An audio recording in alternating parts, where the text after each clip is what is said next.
Hi everyone. We had some technical issues during the recording of this episode, so for the news segment and the first review, sadly, the audio quality is pretty bad on my end. Nothing we can do about it, just want to let you know. Hope you enjoy the episode regardless. So, without further ado...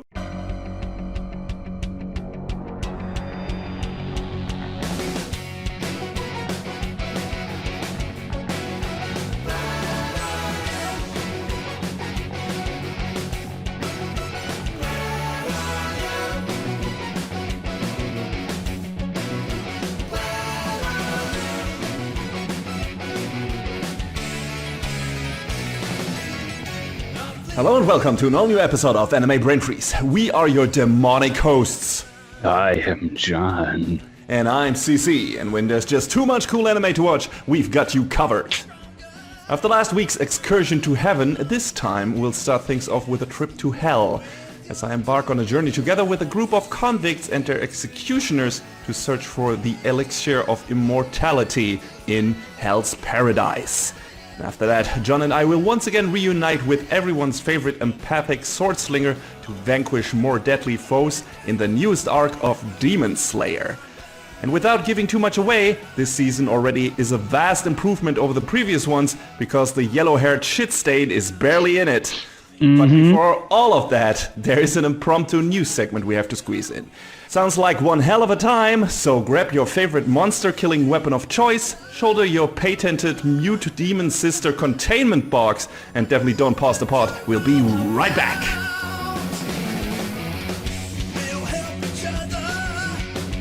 So the news broke this week, and this is, I feel, kind of important to at least touch on, that RightStuf, which is a store upon which you can buy your anime stuff. Yes. That is including DVDs, Blu-rays, merch, figures, you name it, they probably have it. The right and the wrong anime stuff. True. Can get it all. Yes. They entered like this business partnership with Crunchyroll some time back, and now that business partnership is taking it to the next step where RightStuf is getting shuttered effective October 10th, and all of their merch is getting shuffled over to Crunchyroll, and whether or not they actually decide to sell any of that stuff is one thing.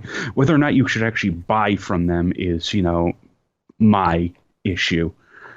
But it's a little concerning because, your account, I guess, will be in your history will be automatically transitioned over, but you can opt out of that. And if you have their Got Anime membership, I think it was like $10 or $15, you would pay for it for a year and you get like a percentage off everything you bought. And it basically pays for itself real quick. That's going away. And it's not carrying over to Crunchyroll store. Instead, you get a one-time promotional discount code for 10% off. Wow. Thanks, Crunchyroll. I don't understand why the CR store and RightStuf can't exist alongside one another because, come on. I mean, it's clear why they want to do it. It's Sony. It's like they want to consolidate everything. They want to be like the monopoly of anime shit in the West, I guess, or at least in the US. And that, I guess, encompasses the stores to sell the merch. And I suppose, but still, it sucks. It sucks. Back when I thought the merger of Crunchyroll and Funimation was a good thing, I didn't think it would lead to all sorts of other bad things. So hindsight is 2020, but I don't know. In certain cases, these kind of mergers can be a good thing, I guess. If there's more money for acquisiting licenses and everything and getting more stuff to the viewer, whatever.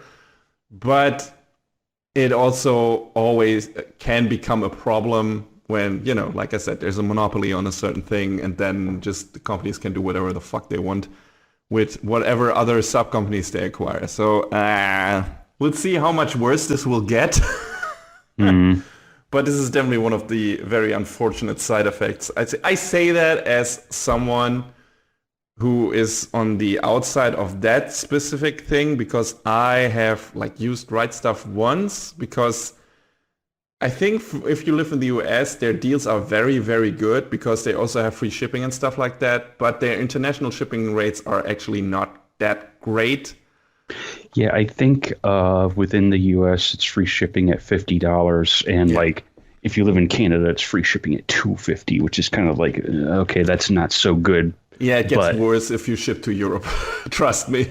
I believe it. So, and so it is better for me to ship stuff via Amazon because they have better rates than if you have an Amazon Germany account because of, I don't know how they handle it, but I compared and it's cheaper for me to order there than to order at RightStuf, which is a shame because like I said, they have good deals and they've been around for a long time, and also they seem to be generally cool people there who are passionate about what they're doing. So it's a shame. I mean, that doesn't mean, I don't think that means that they lose their jobs, right? It sounded like the staff will be maybe moved over to Crunchyroll Store. I'm not sure.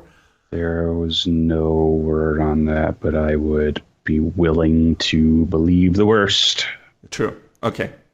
I don't know why I'm trying to be optimistic here suddenly, but yeah, you're right. It could be like that. And yeah, it's not great. A lot of people like RightStuf.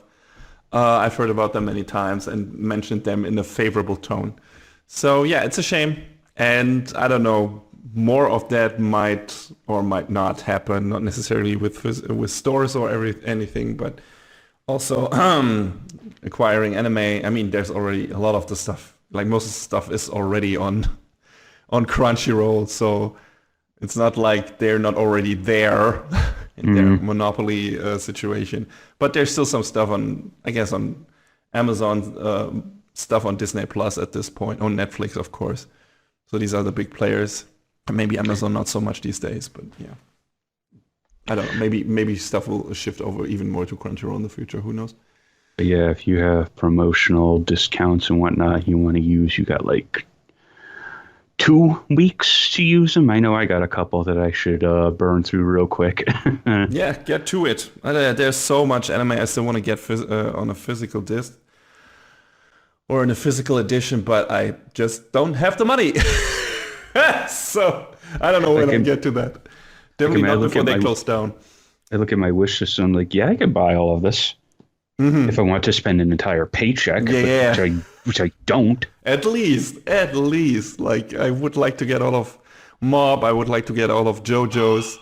I would eventually, if it gets a good finish, get all of Attack on Titan. So that's a lot.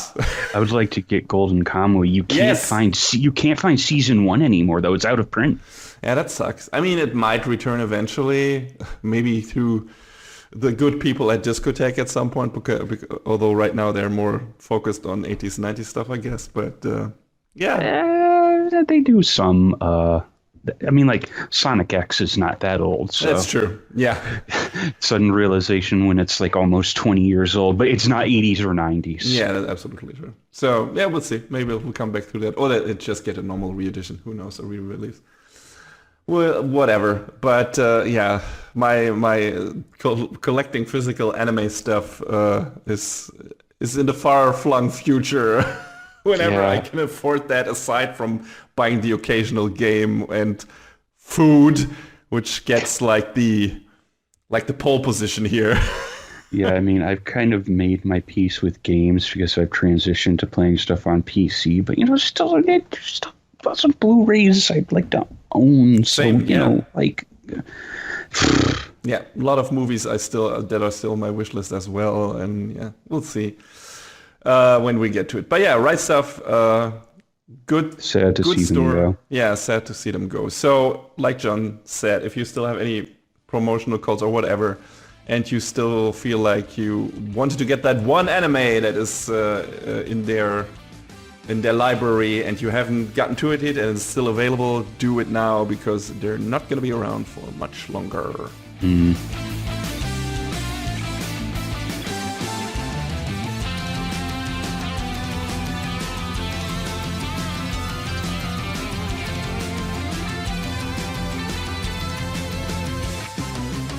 Gabimaru the Hollow is one of the most vicious assassins ever to come out of the ninja village of Iwagakure. He's ruthlessly efficient, but a betrayal results in him being handed a death sentence. Yet faced with this seemingly inevitable fate, he finds himself apathetic. After leading a blood-soaked life, Gabimaru believes he deserves to die. However, every attempt to execute him inexplicably fails. Finally, Sagiri Yamada Asaemon, a fledgling member of a famed executioner clan, is asked to take Gabimaru's life, yet Sagiri makes no move to kill him as requested. Insisting that Gabimaru will not die because of his love for his wife, Sagiri instead offers him the chance to obtain a full pardon for his crimes. If he travels with her to the island of Shinsenkyo, obtains the elixir of life, which supposedly grants immortality, and brings it back to the shogun, then his freedom will be assured. But of the many who have traveled to the island in search of the mythical elixir, not a single person has returned sound of mind, if at all. Gabimaru decides to accept the offer, alongside 10 other death row convicts, in hope that he and his wife may finally live in peace. But Gabimaru, the other convicts and their executioners are not prepared for the horrors that await them ahead. Because in this ostensible paradise, heaven and hell are just a hair's breadth apart. So yeah, Hell's Paradise is based on a manga by Yuki Kaku, which ran for 13 volumes from 2018 to 2021 and is thus finished. A rare thing we get to say here on the show at the start of the anime adaptation of a manga. Since wow. Yeah, so usually the manga are still running when the animes start airing. But yeah, this one is wrapped up, which makes me hopeful that we're gonna see a full adaptation of the source material in due time. And this first season of the anime counts 13 episodes and is handled by MAPPA. Not really much to say about them that we haven't already said many times before, since they handle a lot of the big hitters these days. The director of this show is Kaori Makita. She was an episode director on Yuri on Ice and the quote-unquote final season of Attack on Titan. It's okay. The the real for really, we mean it this time, is coming soon. It's coming up. I'm looking forward to it. She was also involved with the production of TQ and Space Dandy and was the director of Kakegurui Twin and Twittering Birds Never Fly. They just turned into X's. Yeah, TQ. You remember the legend never dies. It will remain in our hearts and minds. And as expected, Hell's Paradise is a damn pretty show. Really colorful, nice effect work, good environmental design, especially when it comes to capturing the inherent beauty as well as the creepiness of the show's titular Hell's Paradise. The OP is stylish, got a hot bop of a song by Millennium Parade and Ringo Shiina as well. The animation is good, especially in certain fight scenes, but we have also seen better from MAPPA. So don't expect anything on the level of the best Jujutsu Kaisen or Attack on Titan have to offer. But what is there is competent and really good looking. So, let's talk about the characters. Gabimaru the Hollow, like mentioned in the intro, is a former ninja. Technically he's still one, but you know, he's been kind of betrayed and exiled from his ninja village. He got fucked over by the village chief and is now imprisoned by a local magistrate. And his body is near invincible, so he's tough to kill. And the first episode shows the people who imprisoned him trying to kill him several different ways and not succeeding, which, as mentioned, I think in the sneak peek is horrifying but also funny. It's basically like they're trying to cut his head off, but in an instant, for some reason, he just strains his neck muscles, and for some reason that makes the sword break. Yeah, he's very strong. He is very strong. There's a reason for why he subconsciously tries to protect himself from being killed. It's not that he's not like, oh man, I deserve to die. Like mentioned in the intro, he kind of feels like that on the surface, but there's something happening in the subconsciousness of his mind that is, his body is telling a different story. It still wants to survive. So they try to kill him, but it's not that easy. There are so many methods that they try to tear him apart with like 2 bolts, and they're trying to burn him alive. Nothing like that works. And then a head executioner sent from Edo, who has been mostly visiting the magistrate's attempt at killing Gabimaru, intervenes. Her name is Sagiri, And yeah, she says Gabimaru will be granted a pardon and protection against the village chief of Iwagakure if he joins a mission to find the elixir of life on a mysterious hellish island. He agrees to be able to return to his wife, the daughter of the village chief who betrayed him, and to take her away to a normal, quiet life. He is the ultimate ninja wife guy. And that comes through several times in this show. And yeah, the village chief killed Gabimaru's parents when Gabimaru was still a baby because they wanted to leave the village to raise Gabimaru away from all the death. And the village chief raised him afterwards, was a nice fellow. And apparently the village chief also already drank from the elixir in the past and became invulnerable. Maybe, it's at least kind of hinted at, but also maybe not. Well, I won't go into that because that's kind of spoilers. But yeah, Gabimaru is now torn between being the emotionless killing machine the village chief raised him to be and the caring human being that his wife slowly returned him to be. And the show does a really good job in the first episode to endear us to our main characters. Gabimaru pretending to have no care for the world of the living anymore, and Sagiri seeing right through him, making him realize in a one-on-one fight that he is only pretending to be soulless because he can't live with the pain of not being able to see the only person anymore that didn't treat him like an inhuman tool and monster, and also because he killed, of course, a lot of people and everything, which that's hard to confront, especially when, you know, like I said, the only person that comforted him still, regardless, and saw his humanity and all that, is being kept away from him. So yeah, going on this little journey of self-discovery with Gabimaru makes us immediately root for him, even though he is, let's be honest, a terrifying, near invulnerable killing machine. But yeah, that's good storytelling, like making that possible, like in the first episode. Like, it's not like this is going through all of the scenes. They add more to that. But already in the first episode, we see enough flashbacks to his life in the village, and contrasted to that, the attempts of killing him and his fight with Sagiri and everything, to make us realize what kind of person Gabimaru is, and realize that he's actually a cool character and a likable character deep down below. And yeah, we want to root for him. We want to see him get reunited with his wife. We hope that everything turns out well for him. It also makes immediately crystal clear that aside from being a superb swordswoman, Sagiri has a very clever and empathic head on her shoulders. She had a very difficult childhood. She was bullied because she is the daughter of an executioner. She tries to become as skilled as her father, but she is burdened, or rather haunted, by the people she killed, so kind of like Gabimaru in that regard.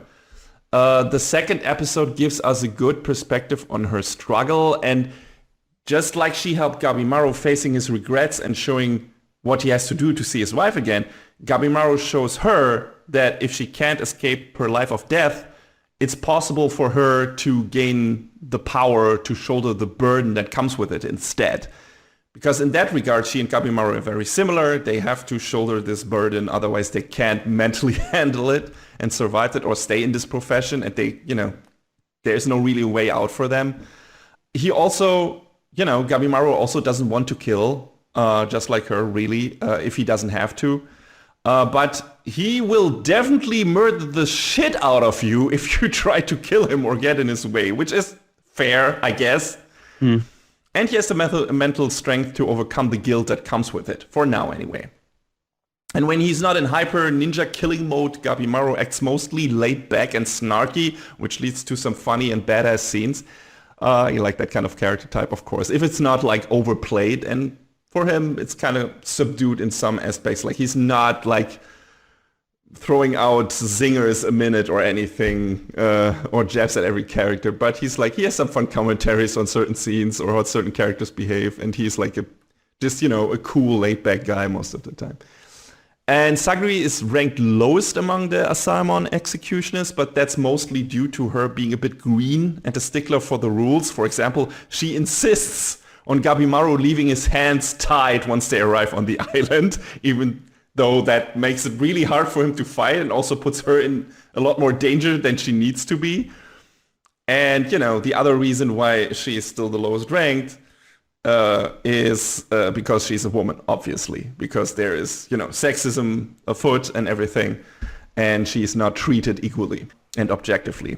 Her sword skills are actually above most of the other Asaemon, but it doesn't really matter because, no woman can be head of the family, blah, blah, blah, blah, blah, all that bullshit. But yeah, that's what she has to deal with. And of course, she feels like no matter what she does, she is shunned.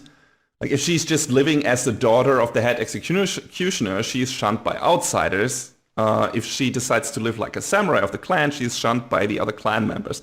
So for now, she decides she doesn't want to live as a normal woman who bears children for the clan. She wants to lead the clan as a samurai and make everyone respect her despite being a woman in a man's role.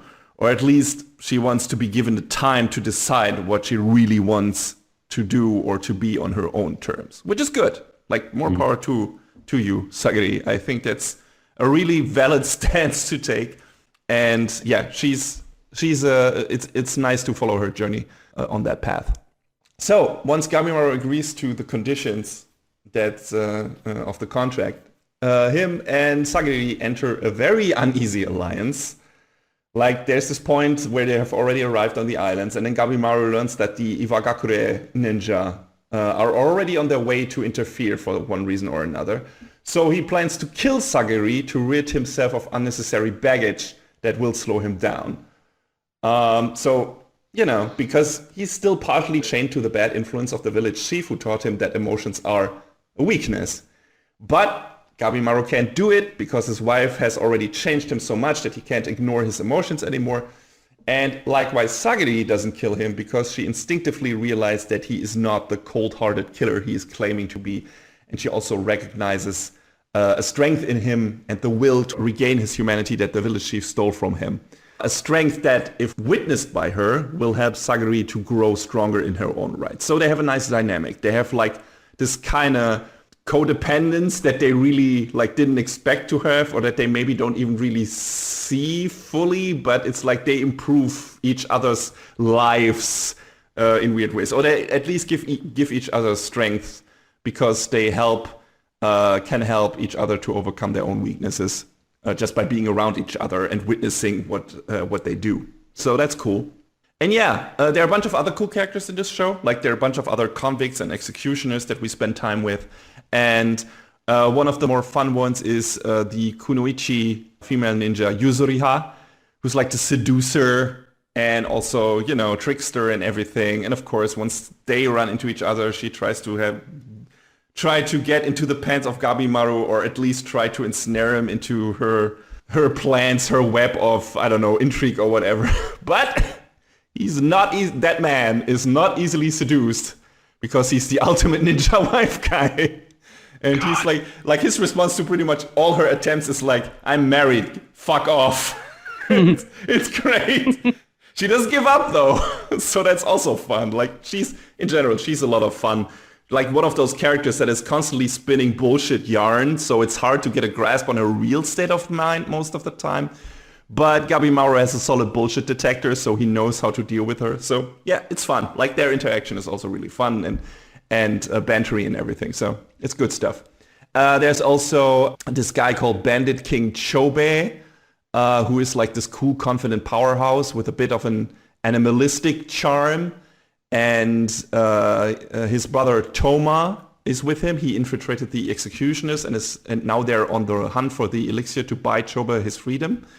And they're a fun pairing as well. Like, they got a nice older brother, younger brother dynamic going on, and we see a lot of how they grew up and how they had to fight for themselves. And it's just nice to see a very healthy brother relationship in this show, a brotherly relationship in this show, where it's like, yeah, they fight for each other, they protect each other, and you realize, or pretty quickly, that they mean a lot to each other. And they've gone through a lot together. So that's really cool. Another cool character is Nurugai, who is like this kid that is haunted by unwittingly leading samurai to her village, which got everyone slaughtered, including her grandfather.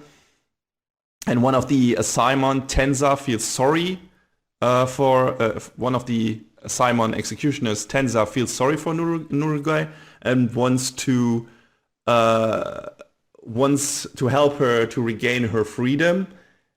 Tenza is not the brightest bulb, but he is a genuinely good guy. And his master Shion is also pretty badass, like blind guy with daredevil powers, basically. So that's cool. And there's also this other executioner called Senta, which I suspect is the author's self-insert character, maybe. Like he's this nerd obsessed with researching religion and who wanted to draw pictures before he became an executioner. Just like, because this show is also drenched in religious philosophy and imagery and everything. And I'm like, oh, okay. We have this guy, the only guy with glasses here and everything, and who is a bit more on the thick side in the executioner's ranks, and who drew pictures, and who's also into this kind of topic when it comes to research and everything. Maybe. I don't know. I don't know what the author of this manga looks like, but I don't know. That character felt like a self-insert. Nah, it's fine. Don't worry about it. But yeah, so that's our character setup. There are a few more characters in there, some more important than others, but I don't want to go too deeply into it. But these are definitely the standouts that we spent the most time with. And yeah, so what is the actual story of this, aside from what we already talked about in the setup? So this is kind of like set up as a big mystery in a way. Like the only guy who returned from the island looks a bit like a clicker from Last of Us with flowers growing out of his parts of his head.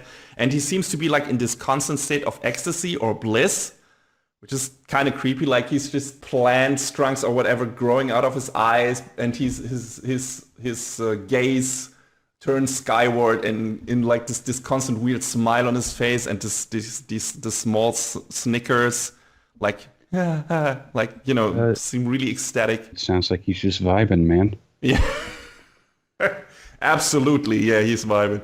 But nobody knows why, and yeah, that's part of the setup, where it's like, okay, what is actually going on this island? Is this related to the elixir of immortality for some reason? And yeah, so that's what we are about to find out together with these characters that are, you know, kind of forced to go on this route, because the only alternative is like, hey, you're either gonna execute it right here and now, or you have a chance to maybe survive this island experience.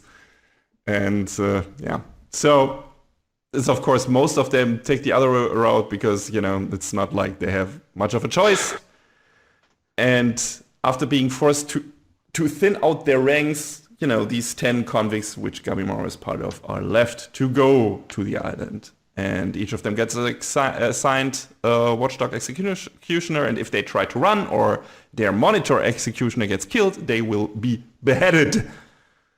Speaking of beheaded, there are a lot of decapitations in this show. It's like anime Sleepy Hollow up in this bitch. The show is generally one of the more gory and violent shows I've seen in recent years. When Gabimaru goes all out on some of the cannon fodder criminals, he's such a ruthless butcher that even the bloodthirsty magistrate is taken aback. Or Shogun, I don't know what that guy is. But yeah, some fights in this show are absolutely rad. Gabimaru can also do fire ninjutsu, which is neat. A lot of battles are one-on-one, but there are also several team battles with 2-on-1, 2-on-2, or 3-on-1 setups. The 3-on-1 battle in the last couple of episodes of the show is particularly cool. I'm a sucker for good team battles with nice tag moves and co-op attacks, etc. And I feel like we don't get that much in anime, at least not in a good way. And this show definitely has that. So I appreciated that a lot.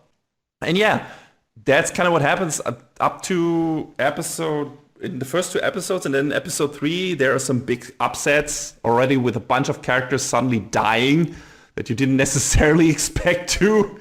And it turns out that like I said, that the ninjas from Iwagakure are on their way for a yet unknown reason. Also, the Asaemon executioners are engaged in their own little power struggle, because apparently whoever of them excels on this mission might become the new head of their clan. So everyone's got a stake here. The convicts, because they want to get their freedom. The executioners, because they want to become the head of the Asaemon clan. And they are only here, the executioners are only there to technically watch the criminals and not to interfere, but they also follow their own goals and rules. That means they might watch while the criminals kill each other, or they might fight themselves after all. So it's pretty much up to each of them how they handle this. Not everyone is like doing really the same thing here. And yeah, what they encounter on these islands are some fucked up creatures. There's some really weird creature designs in the show, like centipedes with fingers coming out of their mouths, butterflies with human heads, walking fish with 6 arms. I don't like this. There's some really good creature horror goodness. Also some weird like creatures that have some kind of religious iconography going on. Maybe the monsters spout stuff like murder is sin and even insects are alive. Don't harm them, while trying to kill every human in sight. So it's definitely weird. There are Buddhist and Taoist statues mixed together on the island, which is also weird. And yeah, so it's all about what is actually going on here. And, you know, we're trying to find out together with these characters. And after a couple of episodes, the ostensible masters of the islands reveal themselves, the Tensen. They look like humans, but are these kind of plant creatures who seem to be able to infinitely regenerate. They are also love to switch between female and male bodies, and they punish trespassers and turn them into flowers that generate elixir, or tan as they call it. Maybe meaning life essence, I guess, I don't know. Which guarantees them eternal life on this island. And as I expected, getting turned into a freaky flower is like being in a state of constant bliss. Probably like being on really strong drugs, high as a kite until you're completely dead. There are probably worse fates, I guess, or worse ways to go, but still, maybe try to avoid that. I don't think that's my choice. Yeah, I don't know about you guys. I guess not you either. Yeah, not necessarily, no. But yeah, there are quite a lot of character deaths this season, especially characters you don't expect to go so quickly, but that's also a bit to its detriment, because with some of those, we don't really spend enough time with the characters to really care once they like leave the scene, leave the stage. And it's like, okay, that character's gone now. But, you know, of course, there are also some in there where you're like, oh, fuck, really? I expect there to be more of those in the coming seasons as well, once they've, like, thinned out the ranks and you only are left with characters that you've spent enough time with and that you care for. And in the last third, and from here on out, it becomes more of a straightforward shonen show, because aside from the mystery surrounding the creator of this island, the path forward is pretty clear. We have a group of antagonists to fight, who all have superpowers, and who stand in the way of our gang to get the elixir. So that's what's gonna be going down for a while, I guess. Not that I mind, but I expected this to stay more of a what other horrors and mysteries does this place have to offer story, before becoming the samurai/ninja shonen du jour. But yeah, despite it becoming very shonen-y, it still has some neat idiosyncrasies, though. For example, in the last third-ish of the season, they introduced the concept of Tao, which is this show's version of chakra, nen, chi, the forest, you name it. But it has some special characteristics in terms of how it works and how you can strengthen it that makes its integration in the show kind of unique when compared to some of the other versions of this battle mechanic. It doesn't get as complex as in Hunter x Hunter, where they spent like 1 or 2 whole episodes on explaining Nen to you. God. But Togashi is also insane when it comes to that kind of stuff, so I didn't expect that from this show. And what they do with Tao is still pretty cool and feels fresh enough to stand on its own. For example, to properly sense and use it, you have to be aware of and accept your strong and weak aspects. Also, you can become a stronger Tao user by circulating the yin and yang between 2 people. I'm sure you get the picture. There is a last-minute reveal in the final episode that puts a big twist on Gabimaru's origin story, which of course I won't give away here. But it's definitely interesting, to say the least. Sadly, it also introduces an amnesia plot device, which I'm absolutely never a fan of. So let's hope that doesn't stay around for longer than 1 episode of the next core. But yeah, if you want to watch the show, you can do that on Amazon, Crunchyroll, Netflix, or Hikari TV, depending on your country of residence. And yeah, I like this first season a lot. And I'm looking forward to the next one, which has already been announced. Cool characters, a neat mystery, some really kick-ass fights, and it's a really good-looking show. I will definitely travel to this hellish paradise once more, so feel free to join me in the not-too-distant future. I doubt you'll regret it.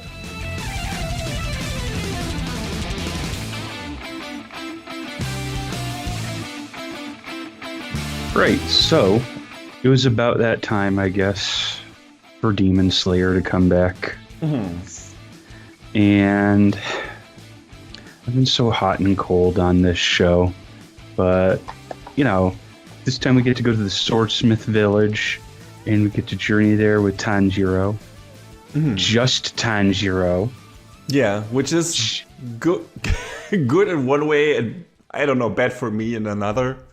Yeah, I mean, I'm just glad there was no yellow hair this time around. But yes, the overarching synopsis is that Tanjiro journeys to a village of swordsmith and has to explain how his sword was damaged so badly to Haganezuka, the smith who made it. While Tanjiro waits for his sword to be repaired, enemies start to close in. The mist Hashira Muichiro Tokito engages the demons, but he'll need some help from Tanjiro and Genya, another demon slayer. It's bad enough that they have to fight 2 upper-ranked demons, but they handle a foe who can split itself into 4 separate bodies and regenerate almost instantly. So, I think this is the first time where they have been like, yeah, let's just fight 2 separate demons at the same time. And I mean, I guess you could sort of make the argument that Daki and Gyutaro were their own, but they were also kind of the same. Yeah, I mean, that was a neat twist to the last fight, right? And I guess we had those weren't upper ranks, but they fought in the second half of the first season, where they had that medicine lady investigate the blood or whatever, and they fought the one dude with the balls, or I don't know, did the chick throw the balls? I don't remember. I think so. Yeah, but they fought those, but that was also at the same time in the same area, so it was not really separated. So yeah, this is more of a very, very separate thing with 2 very different factions kind of fighting the demons on their own terms. And then you have also Kanroji. You have Kanroji who also does something else at the same time, I guess. Is not fighting the demons directly, at least not in the beginning. And then joins the others. And so I guess the battle is a bit split up and has a lot of moving parts. So that's interesting. Because it's also important because this season is mostly just that fight. Yeah. It's like the last season, I mean, was also kind of that, at least for its first fight. It was just a thing on the train, like trying to solve what is actually happening here, is the power set of the demon, and then fighting them. And then and that was kind of it. And there was also the added fight against the takedown fight against Akaza, who killed one of the Hashira. And yeah, and then after that we had the stuff in the entertainment district. And that felt more like there was more happening aside from the fight. The fight, again, I think half of that core, but it still felt more like, okay, there's something else going on. We have a bit more investigation here, and there's some mystery aside from that. And then the fight. And this one goes back to being mostly about the fight. Like, we have the setup episodes that are set directly after the entertainment district arc. So Tanjiro is still in a coma, I guess, in the beginning of this. And so there's that, and him trying to gain his strength back and everything, and then actually going to the Swordsmith village arc, meeting some new people like Kanroji and Tokito. Yeah, so that's a bit of a part, but then pretty much immediately the demons attack, and I was kind of surprised how quickly it happened. Was like, okay, all right, we're getting down to the action. This is a shonen show, so that's totally fine. I like them not wasting any time. I don't know how you felt about it. Like, I felt like this this season had a very brisk pace, and I was like, I kind of never get really the feeling in Demon Slayer. Maybe it sometimes feels like if we dwell too much on the shit with Zenitsu's shenanigans and everything, that it's drawing stuff out that I don't want. But this, especially because he was not around in this, like, except for one, like, small blink it and you miss it scene. Same to say for Inosuke, really. But since it was just focused on Tanjiro this time, and I guess on his sister to an extent, but not much, as usual. And Genya as well. Yeah. So there was that, but from our main crew, it was just that, and it was just accompanying him on his journey, and it felt more focused, I guess, and streamlined, and had a very nice brisk pace to it. How did you feel about it? Yeah, I mean, I feel like they kind of got in, told the story that they wanted to in the 11 episodes they had, and they just got right back out.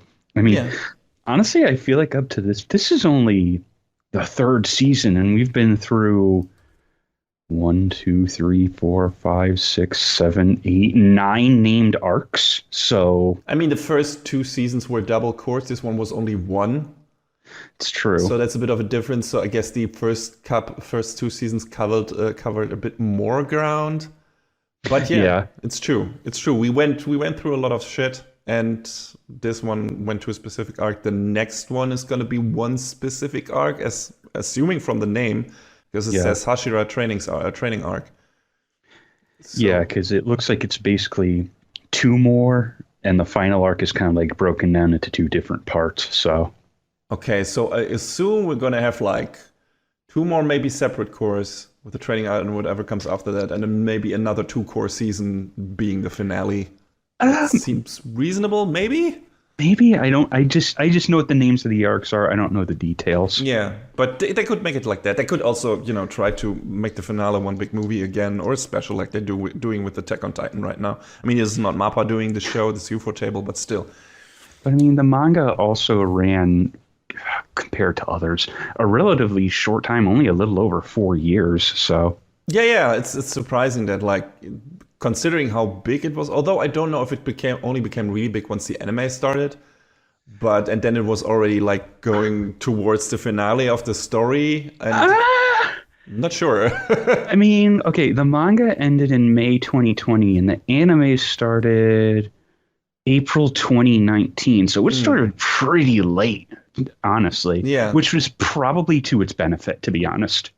Yes. That's what I mean. Like, doesn't mean that they won't artificially extend the story sometimes, but apparently in this case they didn't, and I really appreciate that. Because I think, say about how Attack on Titan continued, the way Attack on Titan continued its story, but for all intents and purposes, I think that show was supposed to end at the part where... Was that the 3rd season, the ending of the 3rd season, where they finally reached the sea? I think that was the initial intended ending for that manga. But at that point... Really? But I think at that point, also due to the anime adaptation, it had become so popular that... I don't know if Isayama decided on itself or the studio, like the publisher, exerted a certain amount of pressure, but he decided to keep going. And I wouldn't say it was to the detriment of Attack on Titan, considering what came after that and how interesting I thought what we had in the final season. Final season. I don't mind him continuing it. I was like, okay, he had actually something interesting to go with the show. I think it becomes problematic if the show overstays or the manga overstays its welcome beyond its initial intended told story. I feel like that probably happens to a lot of shonen series, or some of them anyway. Like maybe Bleach didn't need to go as long as it did, and maybe Naruto did overstay its welcome. Well, Naruto also fell victim to a lot of filler too. In the anime, anyway. In the anime, yeah, but also in the manga. If you consider that what the anime adapted, the way that story continues, like at a certain point, every villain is kind of an iteration of the previous one. It's kind of pretty much the same villain over and over again with different motivations here and there, slightly different origin stories, but it's kind of the same thing and again, like a villain part of this circle of violence and being forced into this, like, standing up for whatever their village or their part of a certain village or their heritage, I don't know. And then being forced into this kind of war setting and then doing it over. And it's fine. It's an okay setup for a villain. But doing that over and over again with Pain, with Obito, with what's the head of the Uchiha, the old guy. Oh, jeez. Yeah. You're asking me. I only know from you played the video games. I don't remember. Yeah. I forgot his name, but everyone who watched Naruto probably will yelling at the speaker right now. I forgot his name, but they're doing that over and over again, like from the kind of starting with Sasuke's brother's story, and then it's the iteration. So it feels like the story doesn't really have anything interesting more to say. And then instead of ending that on one of the more interesting variations of that, they ended on like a nothing villain in the form of Kaguya, which was like, what the fuck is this even? Did you know your chakra came from the moon? Yeah. And they picked up on that again, apparently in Boruto, and kept on running with it.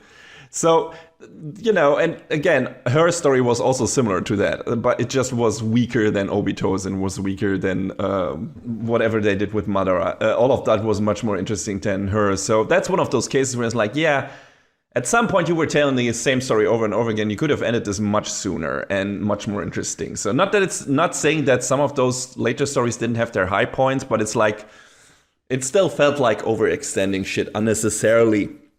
And I didn't... There's also a whole lot of Naruto being like, wow, you were just like me. If I made the wrong decision, it's like, oh my God. Yeah. That also happens like 3 times. 3? Or 4 times, 5 times with every one of those. Yeah. It's funny. At some point, it becomes really, really funny. I mean, they also already had this kind of mirroring thing with him and Sasuke going on from the beginning, so that would have been enough. But then comes Pain, then comes Obito, then comes Madara. And it's like, you were always showing this again and again and again. And I get the intent behind it to a certain extent. It's like, hey, this is this deep-rooted conflict that has started at a certain point and nobody really knows why this is happening anymore, but it just keeps on going. And that's a valid thing. And telling that through the ages and like seeing how history repeats itself again and again and more people are affected and it just won't die down. It's an interesting concept and thing, but it's just like, if you tell that in a brisk version, that might make it more valuable. But if you extend that to like a 500, 600 thing, it's like, And One Piece runs super long as well, but it always tells different stories. It's not always about the world government doing shit and fucking things up. That's in there often enough, truly. But each of their arcs is like a very different thing and a very different flavor. Add to that, it's always set in a very different country and everything. So that keeps it more interesting, in my opinion. And yeah, Naruto didn't do that. All that to say is, Demon Slayer doesn't do this because it stays very brisk most of the time when Zenitsu is not involved. And you got to keep railing on him. Nobody else does. Oh, for sure. For good reason. I mean, I kind of feel like a lot of the arcs now have been in service of letting us get to know the Hashira more than anything else. Yes, absolutely. It's like they set up most of the stuff that was interesting to, I guess, Tanjiro, to Zenitsu, if there is anything, to Inosuke was told when they got introduced. And then it was like, hey, here are these bunch of elite fighters who all seemed like jackasses in the beginning. And then you get to know them and you're like, oh no, they're actually decent people deep down. They just have a fucked up past or whatever. Or maybe they weren't bad to begin with. They just came across that because they were introduced in a way where it's like, you sympathize with Tanjiro, you sympathize to an extent with Nezuko, not necessarily because of her being a good well-developed character, but because she isn't Tanjiro's sister and you like him and you are on board with his mission to save her, and you know that she means a lot to him. And then those people are like, oh, she's a demon, so we have to kill her, and are very have this fanatical attitude about it, and are just very kind of blind-ish going around, and you're like, wow, you're just all assholes. And then, once we get introduced to those people, we learn why they are this way. And that's like, okay, all right, I guess we get to understand them. They're not these one-sided things. Doesn't mean we have to sympathize with them afterwards, but we do with most of them. And so far, anyway, we'll see if there's still one where we're like, okay, we don't... I don't like that guy still. So far, all of them, my initial impression on them, which was pretty, grave in the first season, if you remember that review.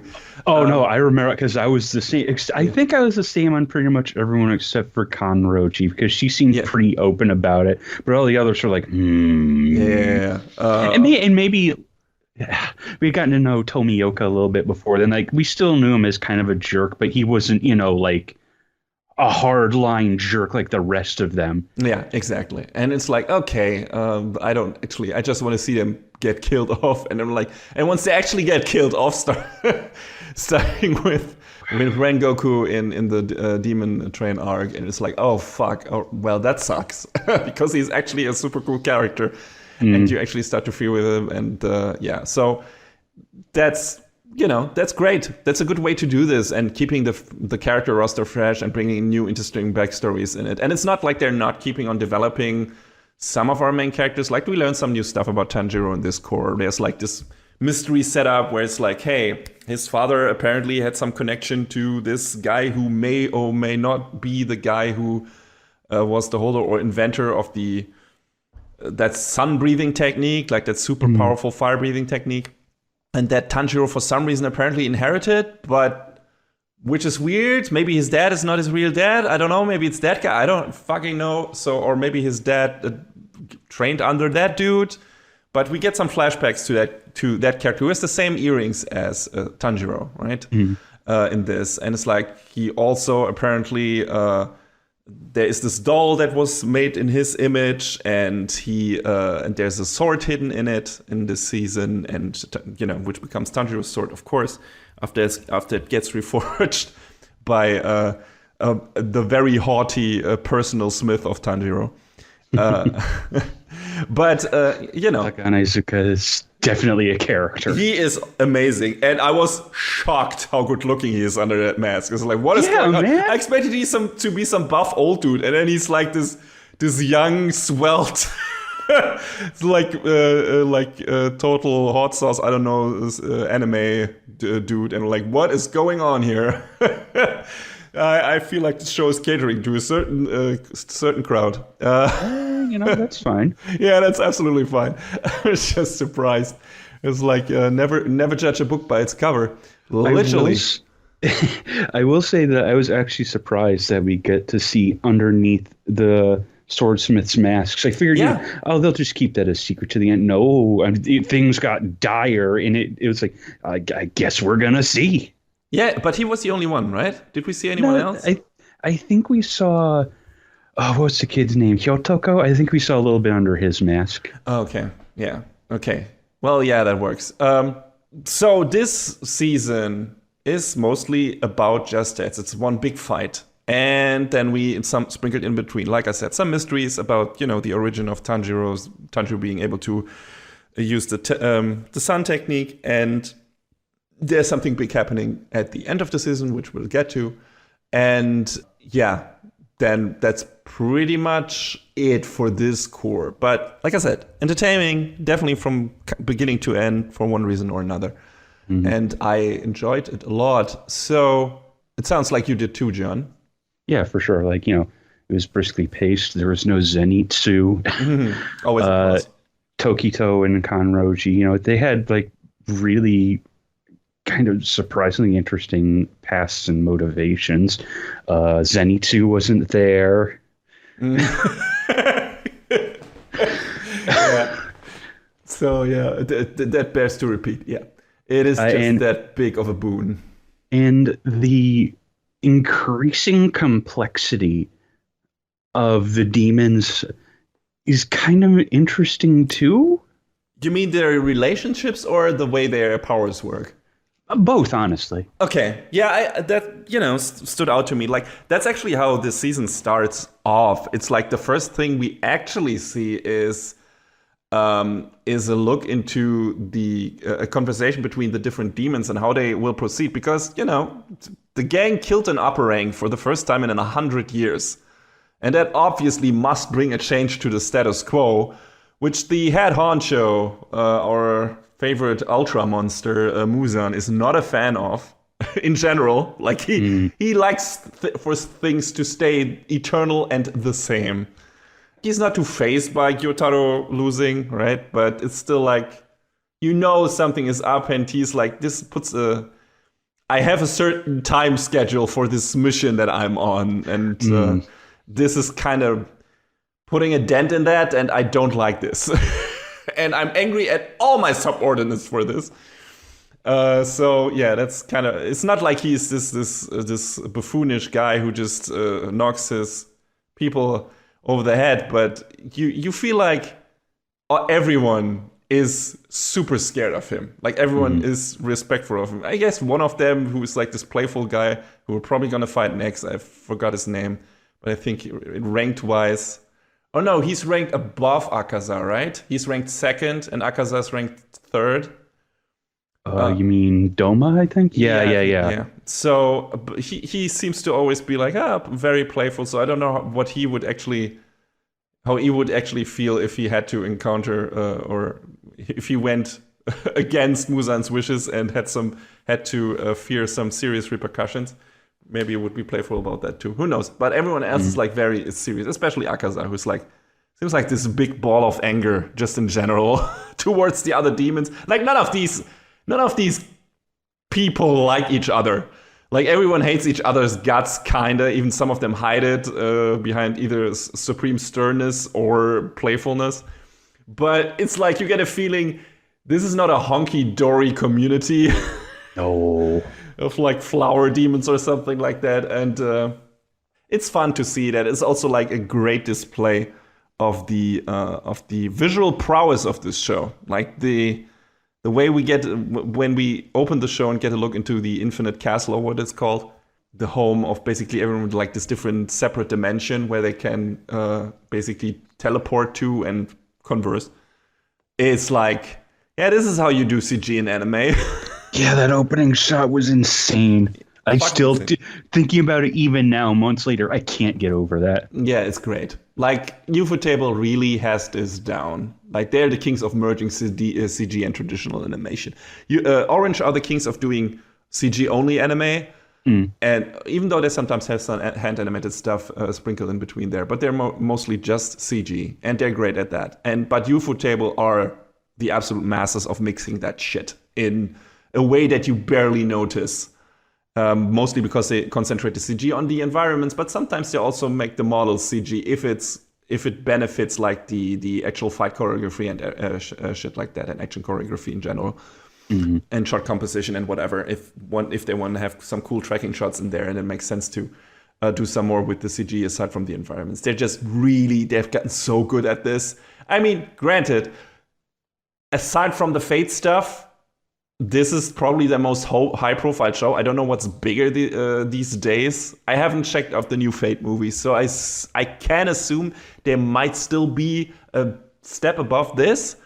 But if you told me it might be the other way, I wouldn't doubt it, because like this stuff is like, especially the opening of this, is just so movie quality thing. Like it's not. You're like, this is a TV show. You're fucking kidding me. This can't be. It looks so good. It's ridiculous. So yeah, we have like the demons talking and Muzan is still on the hunt for this, what are it called? Some moonlight spider lily. I don't fucking know. This weird flower that is supposed to grant him, I think, immortality or something. I think it actually is supposed to make him into a daywalker, like borrowing from Blade. I think he's supposed to be able to resist sunlight if he finds the one thing that he's looking for, like that one flower that ostensibly, according to legend, gives him the ability to walk in the sun.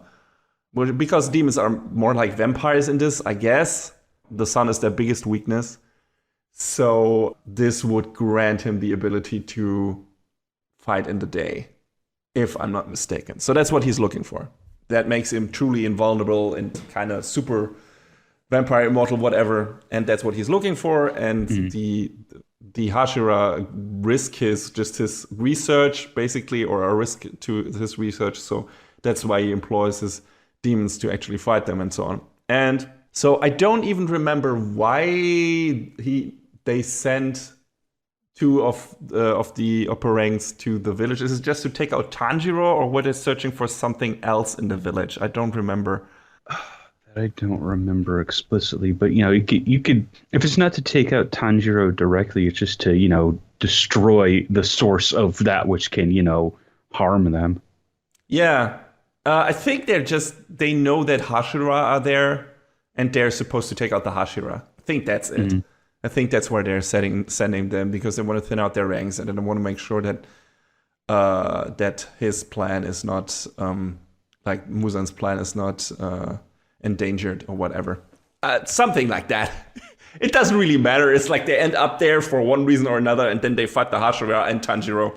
So that's how it is. And that's kind of how this progresses. Like we got these two weird demons, Yoko and Hatengu, and which specific power sets, which we'll go into later, and they get sent to the village.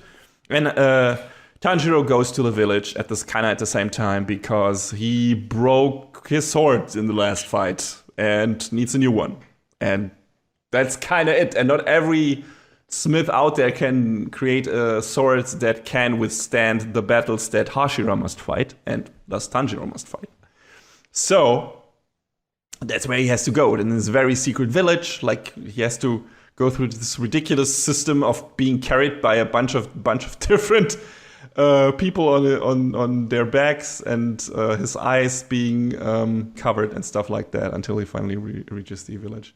And then it's this very peaceful little town, and then he meets one of the or two of the Hashira. First, Kanroji, and she's just the bubbly, well-natured, very funny, very entertaining, lovely girl. And she immediately takes to Nezuko and everything, and she's good times. The other one, Tokito, not so much in the beginning anyway. Like, he is still in the mode where it's like, I don't like that guy in the beginning, where it's like being a real piece of shit to that one young smith, Kotetsu. He just wants to have the key to the mechanical training doll from him. But that doll is very dear to Kotetsu, and he knows if Tokito fights it, he will probably destroy it and everything. So, but Tokito doesn't care, and he also smacks him around a bit and everything. So he's being an ass, selfish ass. And Tanjiro doesn't abide bullies, so they butt heads. But Tanjiro is like still weaker than Tokito. Tokito is very strong. He's very fast, and his crow is a stuck-up bitch. You're not wrong. She absolutely is. He's not in this too much, so it's also not that big of a problem. But Kotetsu is great, though. Like, here, train with my doll so you can beat that little shit Tokito up. Fuck yeah. And his training is harsh but effective. So it really like levels up Tanjiro in a way.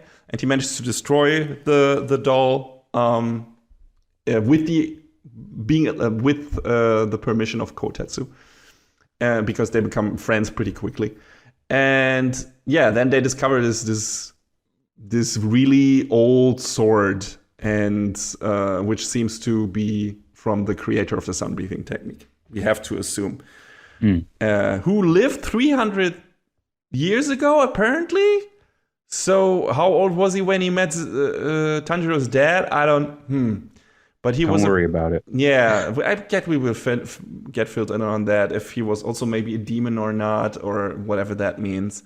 Or if there was another reason why he got so old. But yeah, so there's still some mystery surrounding that guy and the actual origin of the sun breathing technique and everything. So I assume that will be elaborated on in a future course and season. So that's interesting enough. It's like, so far we didn't really like have to care. It was more like, hey, here's this technique that Tanjiro can do. And we assumed it was because of his father, might or might not have been in a Hashira or anything, but maybe he wasn't, maybe that guy was, and he trained under. We'll see. It's still it's still up in the air. It's like, okay, it's an interesting little mystery sprinkled in here, but it's cool. And so then he gets the sword, but it's rusty, and Tanjiro is so sad about it. Like, that made me laugh out loud. It's like he's so happy to find the sword, and then he takes it out of the scabbard, and it's rusty, and he's just like so crestfallen. Rusty doesn't begin to describe it. It's super old, but and it was battle-worn sword, so there was a lot of blood on it, probably, and stuff like that. So, but Haganezuka is like, he's basically grabbing the sword, and it's like, I'm gonna fix that up. Don't resist or whatever. So I guess they let him do it. And he is very intent on doing that, even if later one of the demons tries to interfere. And then another character is thrown in the mix, who is Genya, who we have met before in the exam arc thingy, where they have to like go up the mountain or whatever it was called, whatever it was. I think he was part of that. And him and Tanjiro already had like this little kerfuffle, I think, and Tanjiro punched him in the face. If I'm not mistaken, I don't remember. It's been a while since season 1, but they had a little falling out, whatever thing, and they're not on friendly terms really. But Tanjiro wants to be his friend really badly. He even kept the tooth that he punched out of Genya's mouth, I think. God, it was really like, all right. Tanjiro tries to make, I guess, amends and tries to become friends with him, but it takes a while. Let's say that, and it's not like there's a lot of character building going on between them before the actual big fight happens. But the few bits we have between them is kind of funny. But yeah, then the fight starts. The demons attack, and from that moment on, it's pretty much just a big battle. And the most interesting about that are, of course, the fight itself and I guess the different abilities of the two demons. Like we have Hantengu, who is like the 4th upper rank, and he is this like weird small guy. In the beginning, we're like, what can he do? But once his head gets cut off, he splits into like more fully developed versions of himself every time. Not only that, but the more bodies he is split into, the stronger he gets. And also each body has a different power set and character traits based on a key emotion. Hate, joy, sorrow, and pleasure, I think. Not indefinitely, though. 4 strong ones is the maximum, apparently. And then there's, of course, a twist to that as well. And that was pretty interesting. I liked the fight against him in general. It was more a standout, I guess, than the other one. And it was the bigger one of the two, because you have more people, like multiple people going against him. Against the other one, it's like Gyoko, it's just Tokito basically fighting him, really. So I don't know, which of the two fights did you like more, John? I think I like him for different reasons, because the fight against Gyoko gave Tokito, the background that you kind of needed about him. But Hantengu's is definitely a lot more interesting from the actual fight, because there's more going on with the splitting and the which one is the real one. Whoa. And there's like, so this should work if we kill everything, but also suddenly there's a new version of this, but is that the real version we got? Really? So there are a lot of twists and turns to that. While with Gyoko's fight is interesting in so much that he can create all kinds of fucked up things from his vases, like monsters or weird death collages of victims. And he can also teleport between different vases. And of course, he has also a second form or whatever. So that's pretty cool. And yeah, we get interesting background stories of Tokito too. But also we get that in the Tengu fight for Genya.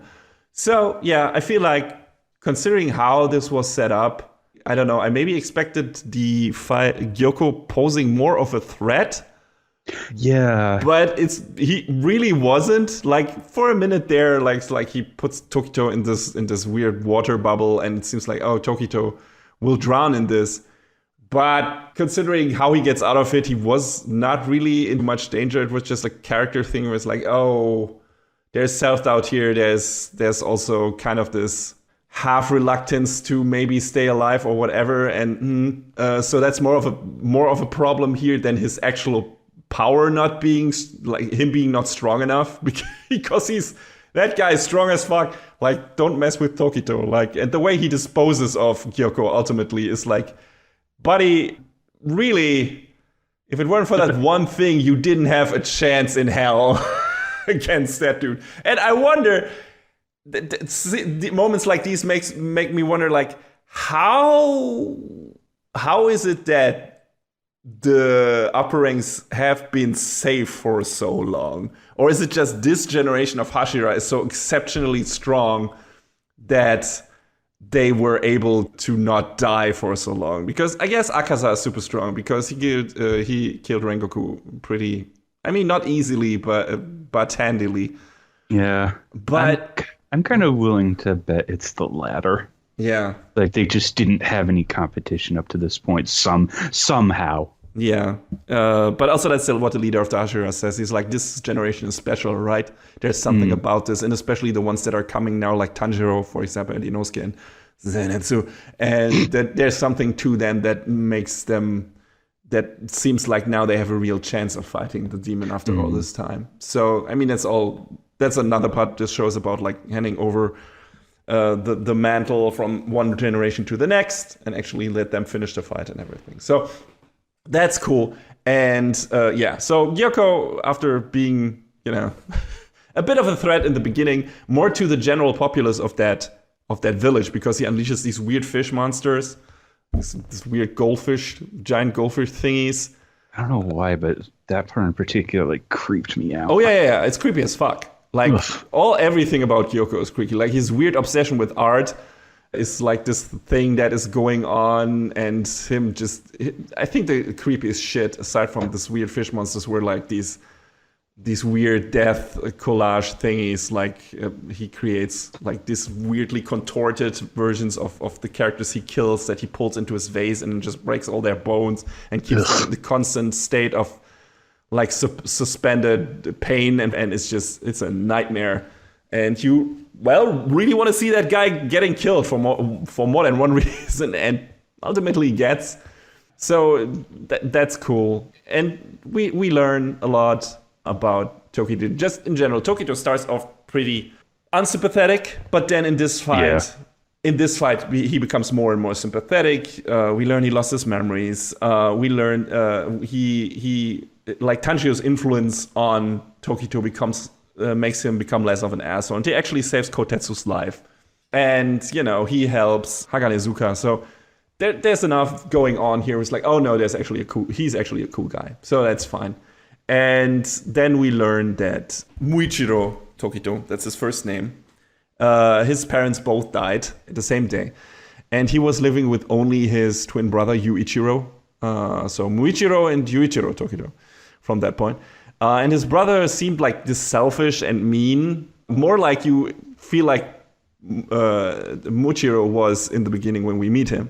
And his brother Yoichiro called him weak and meaningless and so on. But in reality, we learned that he was afraid to lose his brother and didn't want him to take on the dangerous path of becoming a Hashira, even though Muichiro was very into that when that got proposed to him.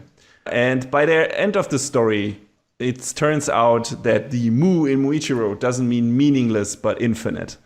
And that is like kind of like this key point of where he actually breaks out of his prison. That is like his journey, where it's like he was from the beginning, and because he lost his memory and everything, and because he had this horrible trauma in his past, he felt like his life was meaningless. And once he has this revelation of confronting that and everything, and seeing what Kotetsu does, and what Haganezuka does and everything, he comes to a realization that his life is not meaningless, or remembers that is actually what his brother said to him. And that's a cool moment. I really like that. And it is followed up by just him kicking Gyoko's ass up and down the street. Like, I did not like him in the beginning, like I said, because he came across like an elitist, indifferent prick. But by the end of this season, he has become one of my favorite characters in the show. Like, the banter in his battle against Gyoko is really good because he states all his insults so matter-of-factly, which really gets under Gyoko's scales. Super good. Yeah, you love to see it. And his final Trunks as dismemberment of the demon is badass as hell. Like the merc with a mouth and the skills to back it up. So he got really good by the end. He just climbed up the ranks of my favorite characters in this show. So in the beginning, I was like, well, fuck this asshole. And then by the end, it was like, yeah, you go, boy. So that's what you want to see. That's what you want to see with your characters. And like they surprise them and they're like, no, actually, this will become one of your favorite characters. And like, oh, well, yeah, it looks like it, like he did. I don't know how you felt about that. Yeah, for sure. Like, when he just, like you said, started mouthing off to Gyoko, it's like, oh, this is it. This was worth it. Yeah. In the beginning, when he does that to Tanjiro, like he being so matter-of-factly and indifferent, it's like, God, fuck you. And then once he turns that around and he's so fucking smug, his insults are just so good. And they just work. It's like the way he criticizes Gyoko's art and everything. And it's so snide. And you wouldn't actually expect that from him because he seems so, I don't know, solemn and, has this kind of expressionless face most of the time. But once he puts on a smirk, it's the best one. So yeah, he was definitely one of the high points in the season for me because he's like, I completely turned around and was like, oh, actually, wow. In the beginning, I was like, oh, hopefully he gets killed by the demon. And then by the end, I was like, oh shit, I hope he doesn't die. And I hope he doesn't die in the future, wherever this battle might take him. But yeah, he survives. So that I was very glad about that. And surprised how many people survived in this arc, actually. So Hagane survives too. I think pretty much everyone did. Yeah, I mean, there's some villagers of the Swordsmith who definitely die. I mean, of the main characters, yeah. Yes, of the named characters. Yeah. And we get to probably the most important one that looks like for a while like she won't survive, but she does at the end of this review. But yeah, Haganezuka, who is focused on finishing to polish Tanjiro's sword phrasing, is like he doesn't even seem to care that Gyoko is slashing at him. Also survives, even though like it again really pisses the demon off more than anything else because it means he is a more dedicated artist than Gyoko is. And yeah, like you said, we actually get Haganezuka's face because Gyoko destroys his mask. So that was also a cool moment. And also something like that motivates Tokito and everything. So that was the best part of the fight. Not necessarily the fight itself. It was cool as hell, like I said, especially the end of it. But it's not like it has super interesting stages going on or anything. It's more about the character development in the background. And that really works in this fight. And of course, the presentation is as gorgeous as ever, like in this entirety of the core, but also in the fights, you have like these pristine environments. You have a good mix of CG and traditional animation, especially in the fight scenes. Some of the climax moments, for example, when Tanjiro cuts off the heads of 3 of the demons at the same time, or Tokito does a high-speed slash attack against Gyoko's octopus arms, are breathtaking. Well, and everything Kanroji does, obviously. So, because she has like this whip sword thing going on, it's like, all right, just go ham, girl. This is, I can watch an hour of this at least. So cool. It's so fucking cool. But yeah, so there's enough to see here, even if the actual stages of that fight are not, of that particular one, are not that interesting. For the other fight, for the Hatengu fight, it's a bit more, the actual fight itself is a bit more interesting because there's a mystery aspect to it as to how actually Hatengu's powers work and everything. With Gyoko is pretty clear from the start and everything. So there, the focus is more on that, though we get a bit of backstory for Genya, whose mom apparently got turned into a demon and killed most of his family, like their family, before his brother could kill her. And we have met his brother too. He became Hashira, he's the white-haired one, I think. Yeah. And Genya tried to follow him, but he is not as strong. He seems to be able to temporarily summon demon powers, though it's a detriment to his body, I think. Or it's a detriment to his health or whatever, but I'm not sure. But again, I think there's this like correlation with Togito's story, where I bet his brother only told him to leave the court to protect him. So we'll see if that holds true probably in the future. So that's interesting, but the focus in that fight is definitely more on the actual different developments during the fight and the twists and turns in there. And then we have, like I said, Kanroji's thing going on the side, where she, in the beginning, mostly fights back the monsters that Yoko unleashes on the village and takes out all of them, saves the village elder and everything. But we also learn her backstory, which has a nice be yourself message to it. Like, don't be afraid to be a strong girl with a healthy appetite. But it's pretty lame, in my opinion, that there's not much else to her origin, and it gets much less screen time than Tokito's and even Genya's.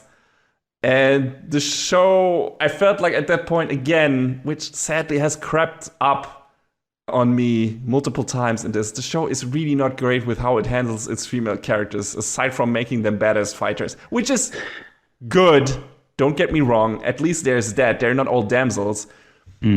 But so I guess that's better than nothing. But it's like, really, that's the story you go with for her? It's like all of the origin stories so far of the Hashira had a kind of gravitas to it. And hers, aside from it being a nice motivational thing and, like I said, a good positive message, which is also a nice thing. I guess not everyone needs a tragic backstory, right?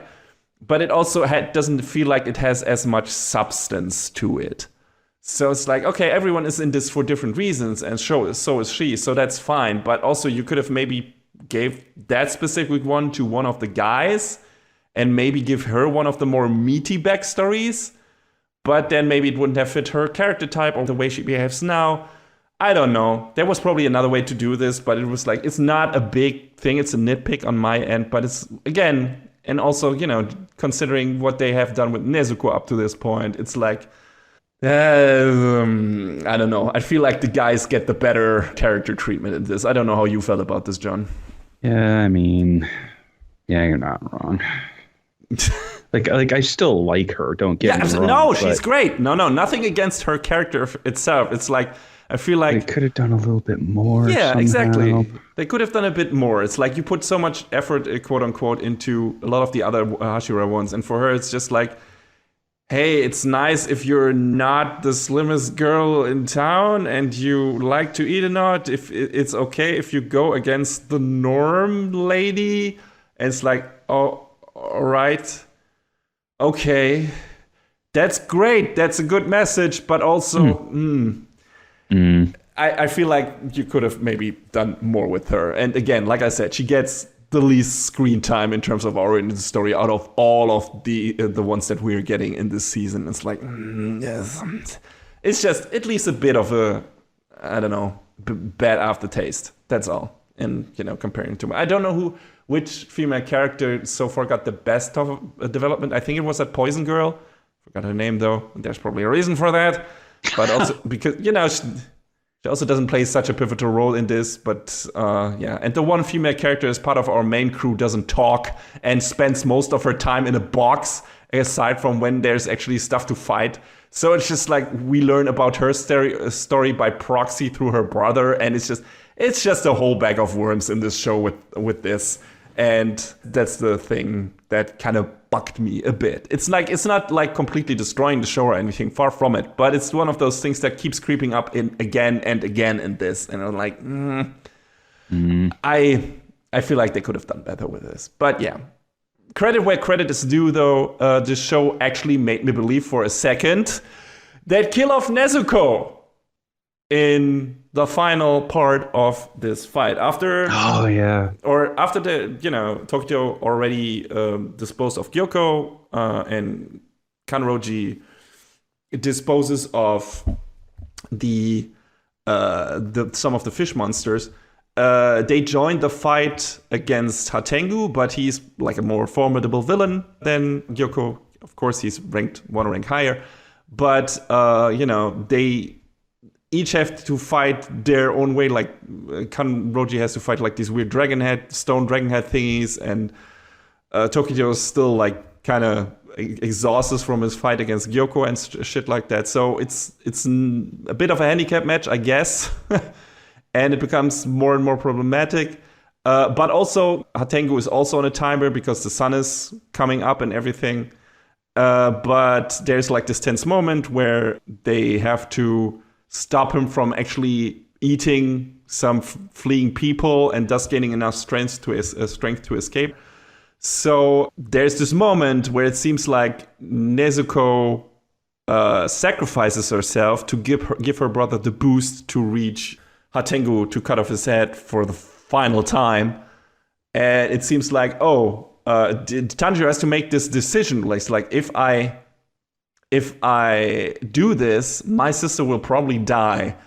But if I don't do this, more people will get killed, and also that demon might escape, and I will have forsaken my mission. So he has this really hard decision to make. And Nezuko takes it kind of out of his hands by just throwing herself in the sun and throwing, or in the light, out of the shadow, and throwing him in the direction of Hatengu to give him the final boost.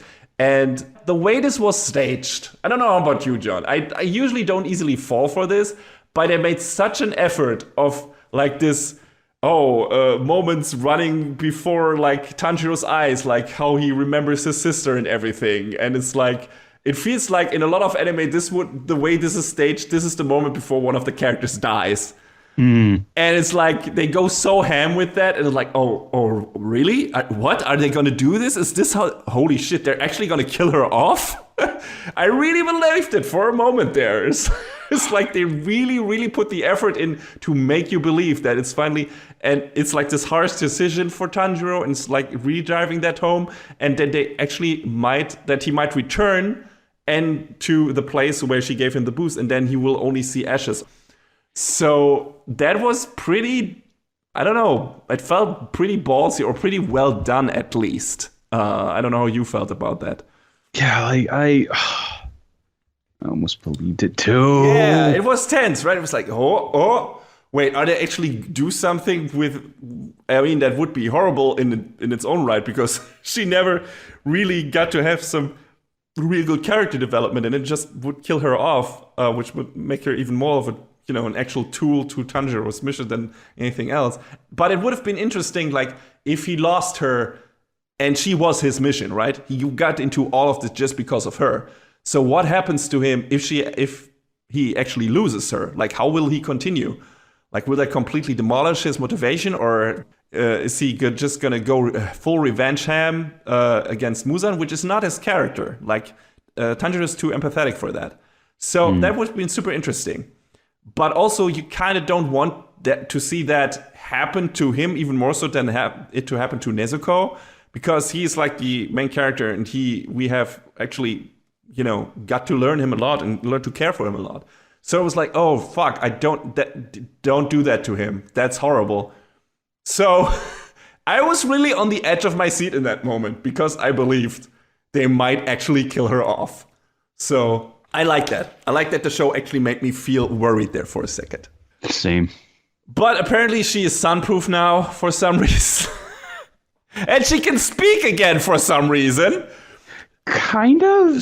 I mean, it feels like it. Like, I sure hope that gets elaborated on in the next season, aside from stating she is the destined demon, which seems to be the thing.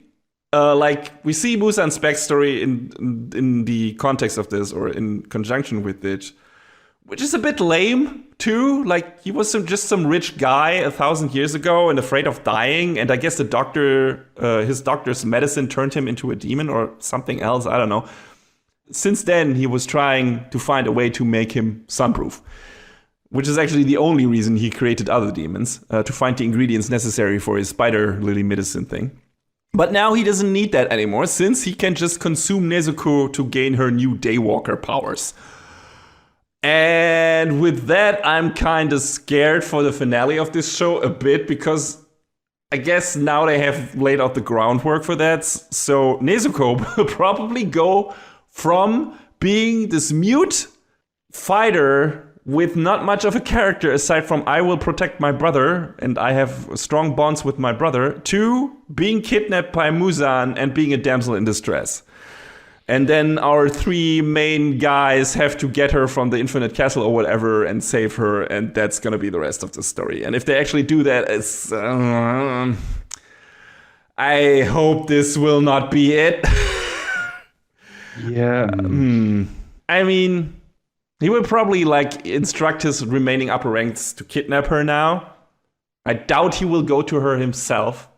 And then Tanjiro, like I said, and Zenitsu and Inosuke probably have to find her and save her. And that would be a bit of a shame. At least she had the fighting thing going for her up till now. She's a kick-ass fighter. And if now that she can talk, if they now she has a chance to become an actual character that can voice her own opinions and have her own development and her own mission and whatever. And if they take that away from her by making her a goddamn damsel now, I'm gonna be a bit angry. Let's just say that. I'm not saying it's gonna happen, and I'm not saying it needs to be like the absolute show killer or anything, because they might still do some interesting with her interaction with Muzan or anything. But if that's the way you're going with this, I'm like, really, guys? Really? That's what you do with this character? All right, that's lazy as fuck, but we'll see. I don't know, John, how would you feel about this if this is the route they're taking, or can you see a different way this will go? I guess it depends on how it's played. Obviously, magically, Nezuko is a lot more important now. So that will definitely be key, but yeah, they could go in different directions with this, and I really don't know what to think about that. I mean, maybe they will. I mean, they're still on the search for Muzan anyway, right? So it's not like this will not end up in them fighting him. The question is, do they put a timer on this where it's like, oh, now he has Nezuko and they have to really hurry up with this shit because otherwise he will kill her? I mean, it's possible that could be part of it. Maybe not the whole thing. Yeah. Or like I said, maybe he will just go with his other demon forces. They will just all start to invade the Hashira grounds, where it's going to be like this big battle royale thing. And his mission in that is to actually try to get a hold of Nezuko and then just eat her. But I feel like that's not him. He lets others do the work for him. For sure. He's a very passive guy, right? He's more focused on, or at least he was that until this point because he was focused on his research. Maybe now that he has a clear goal and he knows that he just needs Nezuko to consume her, he will start to become a more active character. That would be interesting. But I still get the feeling he would send out his demons to do his dirty work. That'd kind of be an interesting way to spin it, because I think it was a video, maybe it was Eye Patch Wolf as well, but there's a Totally Not Mark video where he was talking about how villains act, heroes react. This would kind of be a neat way to spin this on its head. Yeah, could be. We'll see. I don't know. Maybe they also, he tries once sending the demons, then they fail and get killed, and then the gang decides, okay, now we're going to go after Muzan before tries this shit again. I don't know. We'll see. I still have my suspicions it's gonna go the way that I anticipate. He's gonna send the demons, they kill probably one or two of them, and one of them gets away with Nezuko and then brings her back to Muzan, and then we're gonna have the final fight in the Infinite Castle between our gang and Muzan. Probably him, the first rank is probably still there, which is gonna be the other fight. I'm very sure we're gonna have at least either a tag team fight in the next arc, or the one after that where it's Akaza and the guy he hates more than anyone else. Forgot his name again, the playful guy. Or he's gonna come first and they fight him alone. Because he's, we still don't know what his deal is exactly. He seems to be in some kind of political position, or is some rich dude, whatever. But yeah, it's interesting to see that and how many demons they waste, quote unquote, or use in one specific in the next specific core, if at all, or if it's just a training arc, like it says in the title, and there's not a fight against the demons. Who knows? We'll see. But yeah, I like this season a lot. Probably, hard to say. John, what is this your favorite so far of all the seasons that we got? Hard to say. I really like the Demon Train arc, I guess. It was really cool and emotional, a lot of power. I mean, there's a reason they also made this into a movie. I mean, I like the Entertainment District arc a lot too. Like, Zenitsu or not, these were good arcs. But this one just, I don't know, had such a nice flow to it and really neat battles, some really cool characters. Although I wish they had done more with Kanroji. As usual, I wish they do more with Nezuko. Maybe that will happen now. We'll see. She might be around for the entirety of the training arc and actually have some agency for once. So that would be cool. Her and now that she can walk in the sun, her screen time there's no reason for her screen time to be so fucking limited. And if she actually can talk full sentences now, that again, please let her interact with the characters. I mean, Zenitsu will be all over her more than before, probably, unless he doesn't like his women talking. Which wouldn't surprise me. Oh my god. So we'll see. That will be really interesting. I can see her having some interesting interactions with Inosuke, actually, because he's so brash and everything is always trying to harp on being better than her brother, and she's so dedicated to her brother. So she might actually give him some lip.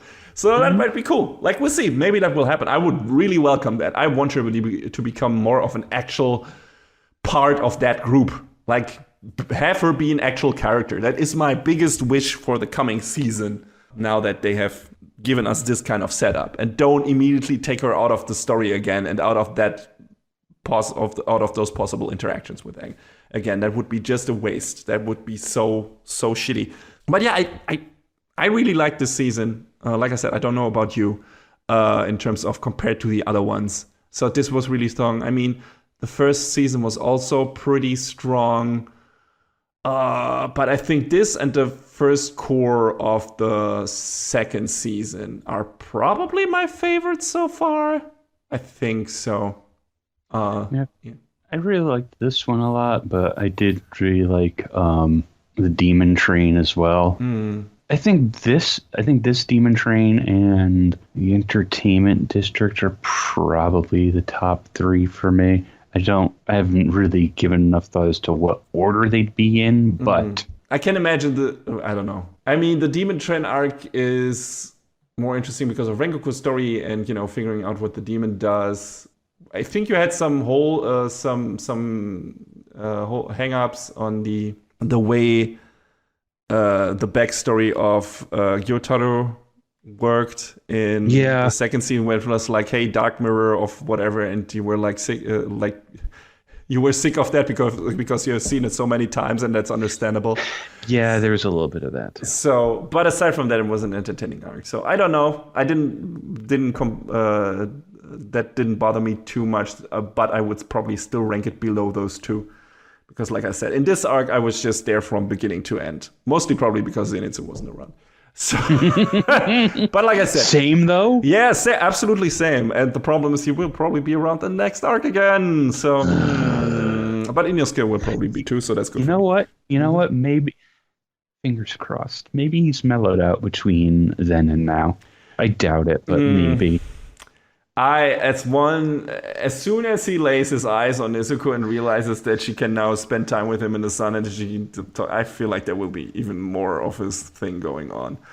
But I've heard some things that might be interesting. At least he will have a couple of cool, more kick-ass fights, like with his flash powers, whatever. I mean, he has had cool scenes. It's just him. Yeah. The way he is, it's just annoying as fuck.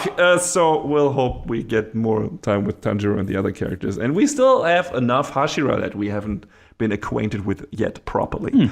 So one of those will probably be the main character in the next core. And then we'll see how many more will join the battle against, the final battle against Muzan in the last couple of arcs. So yeah, I'm looking forward to this. Like, this is a very... Demon Slayer has always been very solid shonen show, a bit standard in parts, a bit quote-unquote problematic when it comes to how it puts some characters before others when it comes to actually developing them.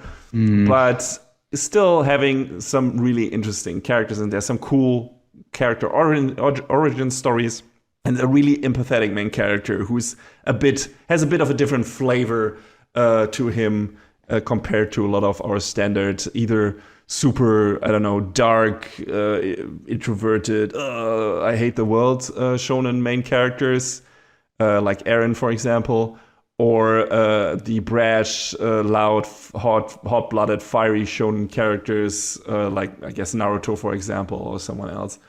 I always like that about the show. I like Tanjiro a lot. I think he's just a cool main character. And, of course, the best thing about this is the presentation.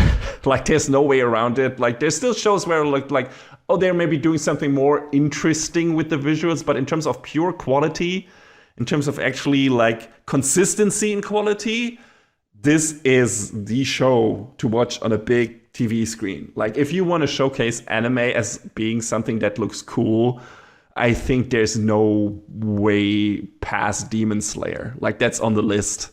It's like, hey, if you want to showcase cool fights, if you want to showcase cool fucking action scenes and nice environmental shots and everything, sharp character designs and all that shit, that's one of those shows. Like, if you want to want to have shit be a bit more experimental, you go with Mob Psycho 100, for example.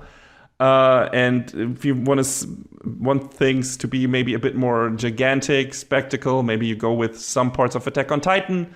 I don't know. You know, there are variations to this and what kind of presentation works for you and everything. But in terms of pure one-on-one or sometimes multiple people on one combat, classic shonen combat stuff, Demon Slayer is definitely up there. And that continues to be the case with this season, definitely. So, yeah, I really liked it. John, it seems you liked it too. Yeah, I thought this season was really, really good. And it had some, great action set pieces and moments between the characters. And this, in spite of my earlier misgivings, I'm glad I stuck around at least to this point. Yes, agreed. So do I. I really had a good time with this season. And I hope this will continue in the next one. We'll see. I think no date has been announced yet for that. But it has been confirmed to happen. We'll see in what form and how long it will be and when it will debut. But speaking for me and apparently also speaking for John, we're looking very much forward to actually watching that in the not too distant future. Mm-hmm.